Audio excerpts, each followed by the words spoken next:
So I'm Kirstin from LDA and this is Rory, and we're both going to do a bit of talking about the Sighthill regeneration of Sighthill in the north of Glasgow, working with Glasgow City Council. The site is obviously just north of the M8, out with the city centre. We were appointed in 2013 as part of the infrastructure delivery team for the regeneration of Sighthill. And that's a team that are led by Gordon and Theobald project managers, and we're also working with Sweco engineers, formerly Grontme, and also Glasgow City Council's Land Environmental Services team in terms of the roads design and SUDS design. They're actually part of our design team. So it's quite a collaborative project with the City Council. It really focuses on the creation of a new neighbourhood in the north of the city, and it's going to deliver around 800 new homes, and along with that is the framework of over 20 hectares of new public realm and park spaces, which we're delivering as part of the infrastructure project. So it was originally planned as the accommodation for the Youth Olympic Games, but Glasgow weren't invited to host that, unfortunately. But nonetheless, the City Council took it forward as one of their transformation regeneration area projects. So as I say, we were appointed in 2013. There's quite a large remediation process involved on the site, which commenced last year.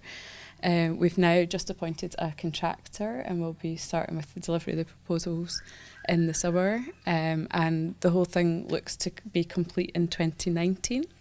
And we've built into that a 5-year maintenance period for the public realm and landscape, which was a really important part of just ensuring the kind of long-term success of the landscape. And in terms of how the residential development interfaces with that, the developers the infrastructure project delivers the development plots, and then developers will be coming on board around 2018 with a 5 to 6 year kind of build programme. So in parallel with delivering the infrastructure, the housing will be coming on stream. So as I say, it focuses on remediation. There's creation of new water management systems, major new public realm, and a new park to the north of the city. And the whole thing involves about £120 million of investment from Glasgow City Council in the upfront delivery of the infrastructure.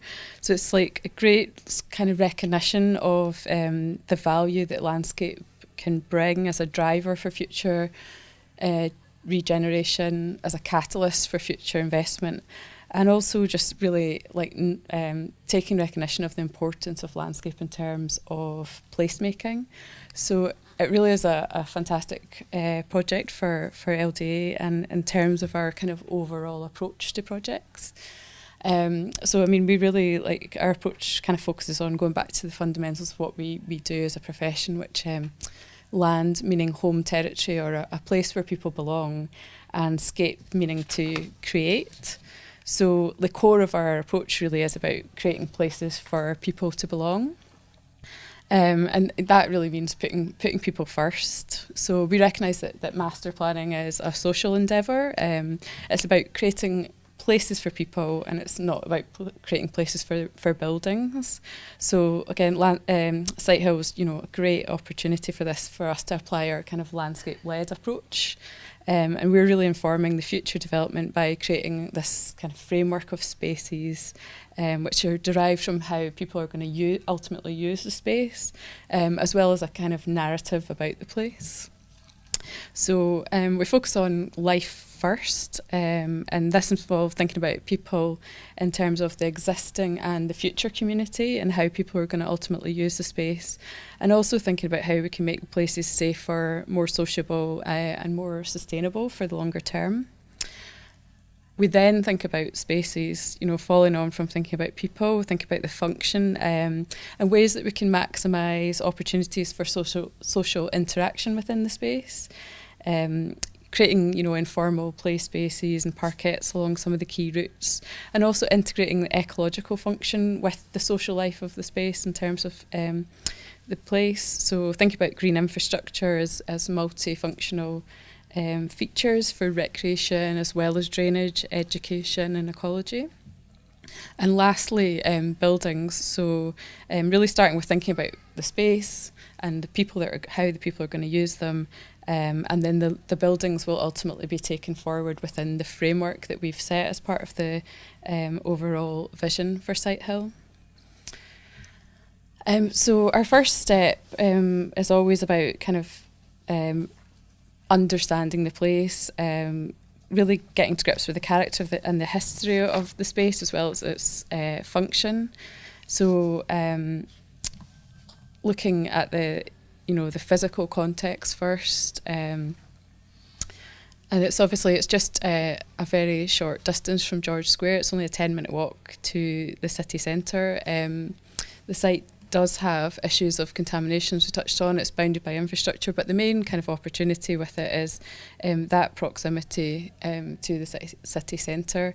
And the site really forms a kind of core part of the wider regeneration to the north of the city. So it's central to future regeneration of Cowlairs to the north, of Port Dundas area, and also part of the Glasgow City Council's strategic vision for the Avenues projects that link across the M8 from the Sighthill site into George Squares as one of the kind of avenue projects.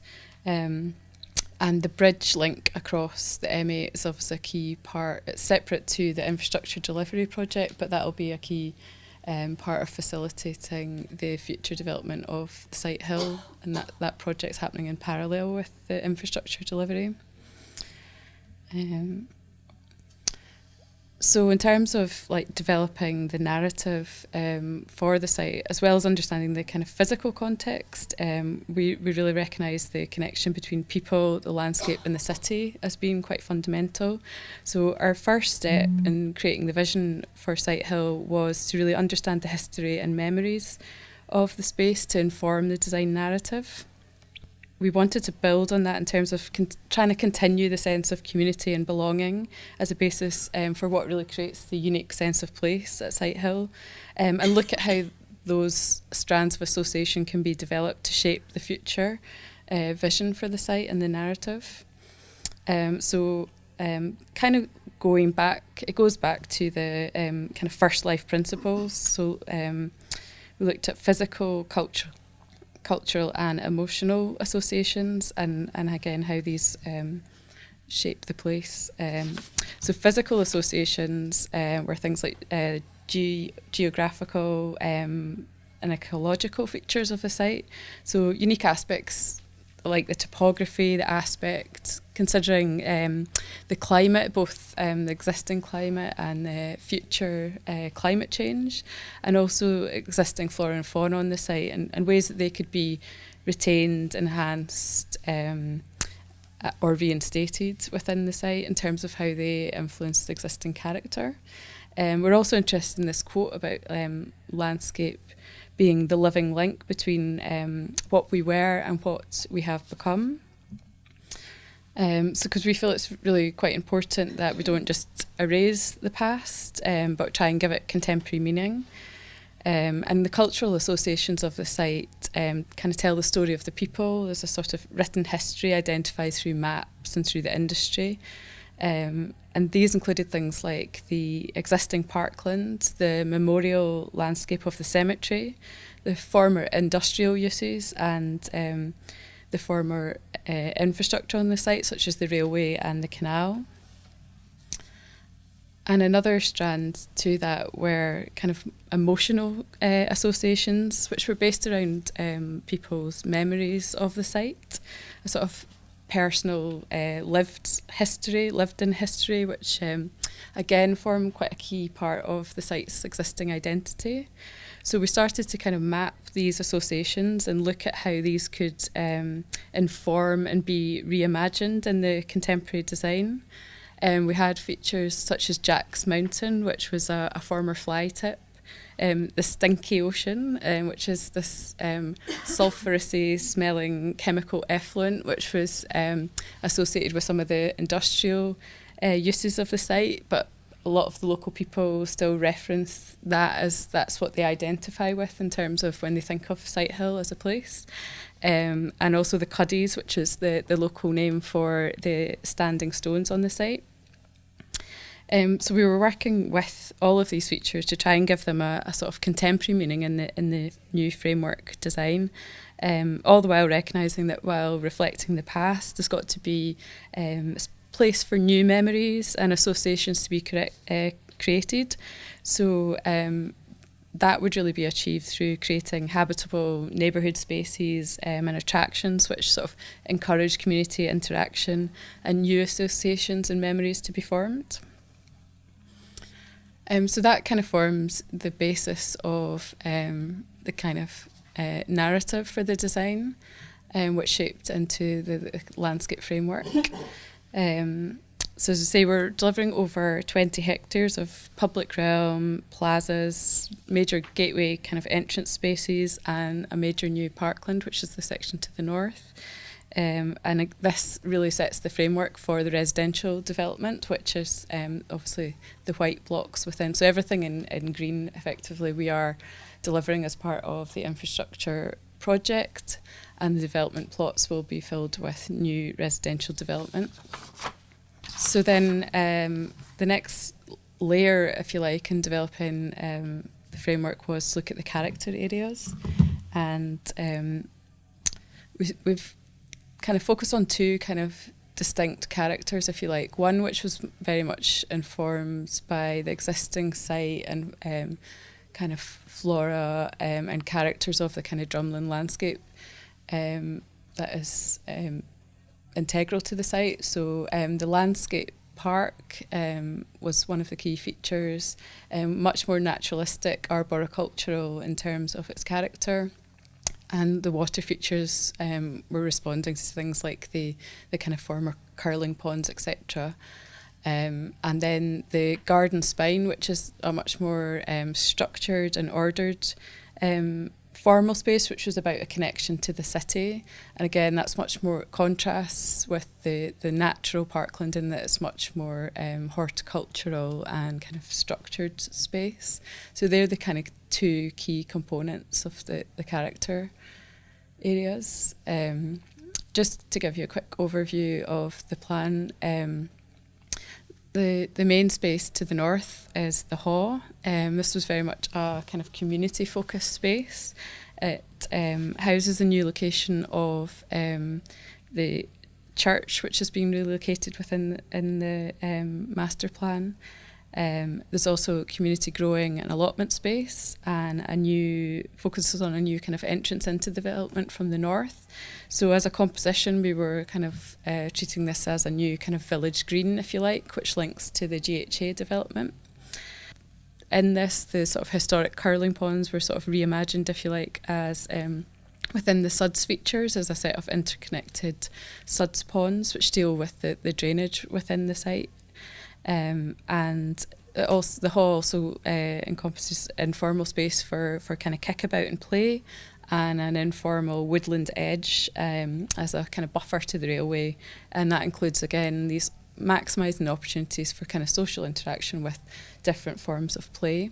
So just a view looking south from within the parklands, and a view within the community growing space looking towards the new church. The other area is the Wrekin wetlands. Again, continuing from the village green, if you like, we continued the sort of spine of activity along the edge of the park, which provides, play and seating, etc., in close proximity to the housing. And it also includes the integration again of the SUDS features. So really trying to focus on them as being an integral part of the park. So they're, multifunctional, and you get that kind of interaction, social interaction with the water. It's not just about dealing with the drainage. So that's a view there. Opportunities for dipping ponds, etc., for education. And that's towards the south of the Wrekin wetlands, just a kind of informal play space. So it's a large scale, very large scale new kind of park intervention. So it's been a great privilege to kind of work on that. This space is the Canal Terraces, which if you like, was a reimagination of Jack's Mountain. So dealing with the topography to create, it's about a 7-metre level change. So we were looking at creating an accessible terrace garden space which overlooks Port Dundas Canal. And again, using the level changes to kind of maximise opportunities. So building in things like climbing walls within the space to create uses from those changes in levels. So that's just a view of the Canal Terraces. Another kind of terrace space which deals with quite a substantial change in levels is a kind of major gateway to the south of the site, and this will join the new M8 footbridge. So the bridge terraces are city gateway. And again, similarly, creating a accessible terrace landscape space. And this was very much part of the garden spine, so the kind of more formal horticultural space. And it's really a major gateway into the site. Wet woodlands, again, integrating suds and active travel. It's the location of the relocated standing stones within the site. Just a quick little visual there. And then the Civic Boulevard, as we say, the kind of key spine through the site, which connects Springburn Road ultimately right the way through to the city centre across the new footbridge. So the focus for that is very much on, again, going back to the kind of first life principles, and also designing streets. It's about designing a space for people, not just for cars. So it's vehicular with integrated cycleways and pedestrian routes, but we focused on it very much as a garden spine. So a heavily kind of green space that integrated a series of activities and seating, parquets with little play space, informal play along its route.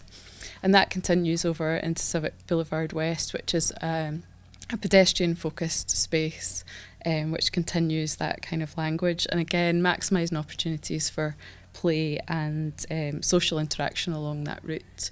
So again, really focusing on the ways that people will ultimately use these spaces. So I'm just gonna, that's just a little axonometric of that space. I'm just gonna hand over to Rory, who's gonna focus a bit more on the detail of the design and also about how we built in resilience for the future. Thanks very much, Kirstin. Well, I suppose one thing, all too often when we're working on a project like Sighthill, it's very easy to get caught up in the here and now and maybe concentrate on the design. We are, after all, designers, but fortunately, either you could perceive it as a good thing or a bad thing. The pace at which Sighthill has progressed at has allowed us the time for reflection and to see how we might better refine the design moving forward and see how we can ultimately build in future resilience through design. So we've had the opportunity to do that with the project. The current pace of change within cities is phenomenal. And in order to ensure the viabilities of cities, we have to consider a number of things moving forward, such as socio-economics, climate change, work patterns, etc. And LDA Design, we came up with this initiative, which Sonia was very heavily involved in at the time, where looking at some of these and considering such impacts within our projects and within our work.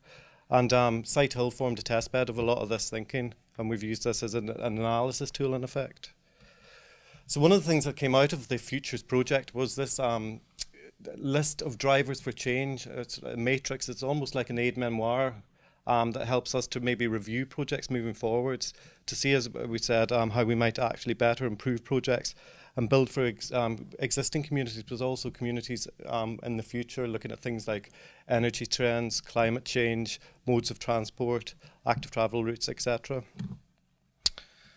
And then following on from that, this is another one that Sonia was involved in. It was the LDA Design Competition. It was a multi-office competition, so all the offices across the UK were involved in this.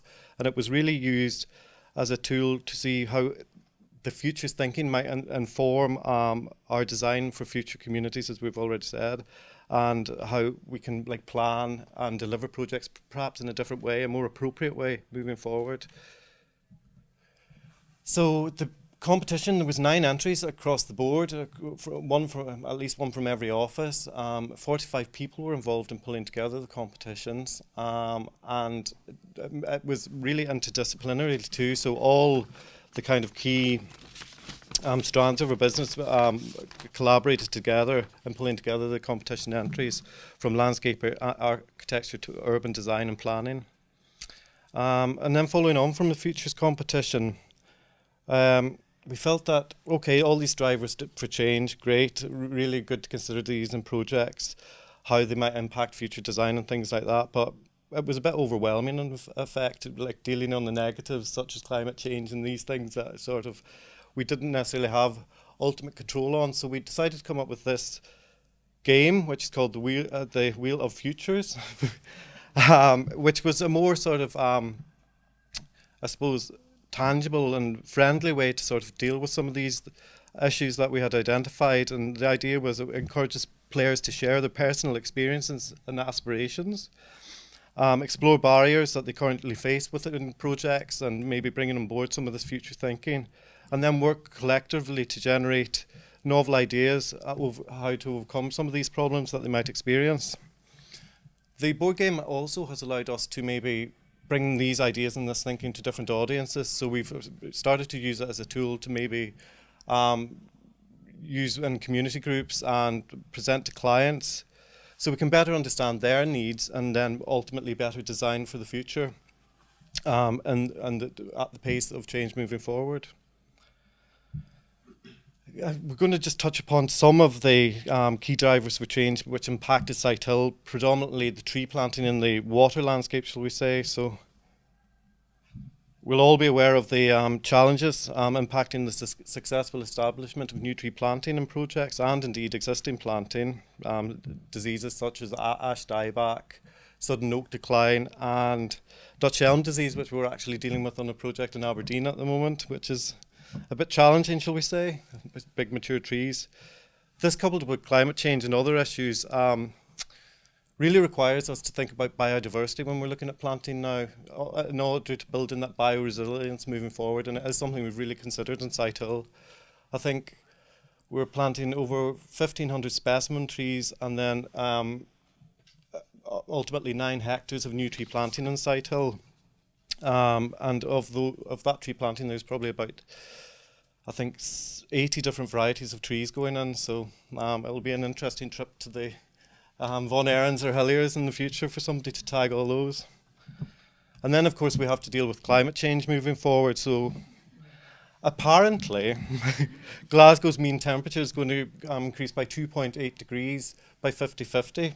Probably when Sighthill is ultimately finished, but we'll see how we get on. And then there's other things that we need to deal with. We're going to have hotter, drier summers, and then wetter, milder autumns and winters. So all these things really combine to create creates a situation where it's really difficult to predict the future, but it is about sort of building in that biosecurity through planting, etc.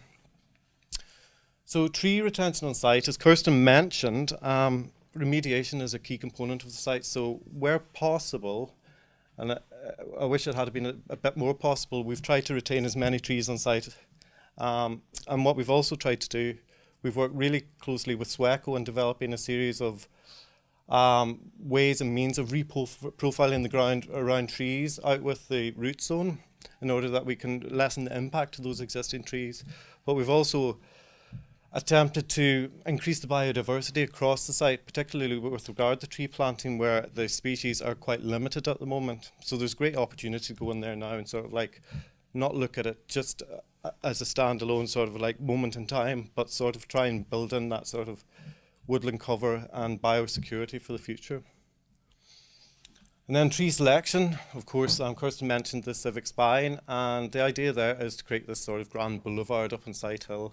It's all very great. But instead of using a single species of trees, what we've elected to do is use a number of different species of trees with a similar form. This really protects against some of the issues we're experiencing now with regard sort of some of the diseases that are prevalent amongst trees. So in the future, if we do lose a number of trees, we don't lose the whole boulevard, the design intent. So if there's a section of tree planting along the boulevard that ultimately is lost through some of these challenges we're experiencing, they can be supplemented with additional planting and the whole boulevard still is maintained and that design integrity is brought forward. And then tree planting in urban areas, of course, When I started my career, it was all tree rings, sewer rings. But now it's amazing how fast we've moved on to all tree planting in urban areas, really. We use the root cells, and there was an interesting fact I remembered when I started, more than a decade ago now, that fewer than 20% of trees planted within the urban environment of Glasgow live for longer than 20 years. So hopefully, we're starting from a low base, so hopefully we can improve quite dramatically on that. So we're using the strata cells within all the urban areas within the site LTRI development area. But we're also building in integrated SUDs to that. So it does have the capacity to take runoff from all the hard landscaped areas in order to create really a lush green sort of rain garden environment along the boulevard.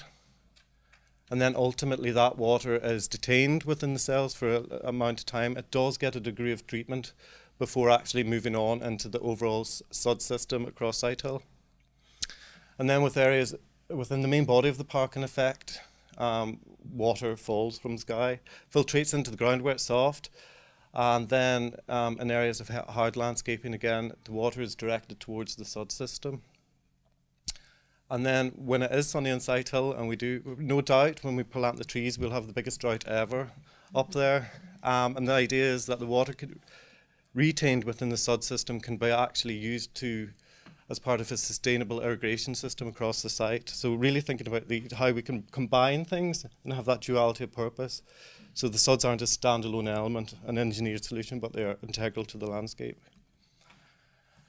And then here we have this is an early diagram, so it doesn't actually match the master plan now. And we're not suggesting that there would ever be this amount of water on site. Hopefully not anyway. But the SUD system is an integral part of the design, and it's formed out of a formal and informal canal system, which sort of wraps around the development and creates that setting to new development. And then the idea is that the development plots themselves will have localized treatment within each of the plots, but that water ultimately will make its way into the SUD system where it will get another level of treatment before being discharged into the canal at Port Dundas. This has been an interesting process, bringing many stakeholders on board, such as Scottish Canals, Scottish Water, Glasgow City Council, all together to combine, maybe change the thinking a little bit, because we didn't want an engineered solution here with like fences around the SUDs and all these issues. So we've tried to truly embed this, integrate this dynamic SUD system into the proposals. So it is an integral part of the landscape proposals. And then technological innovation. Future City Glasgow, I'm sure you've all heard about it.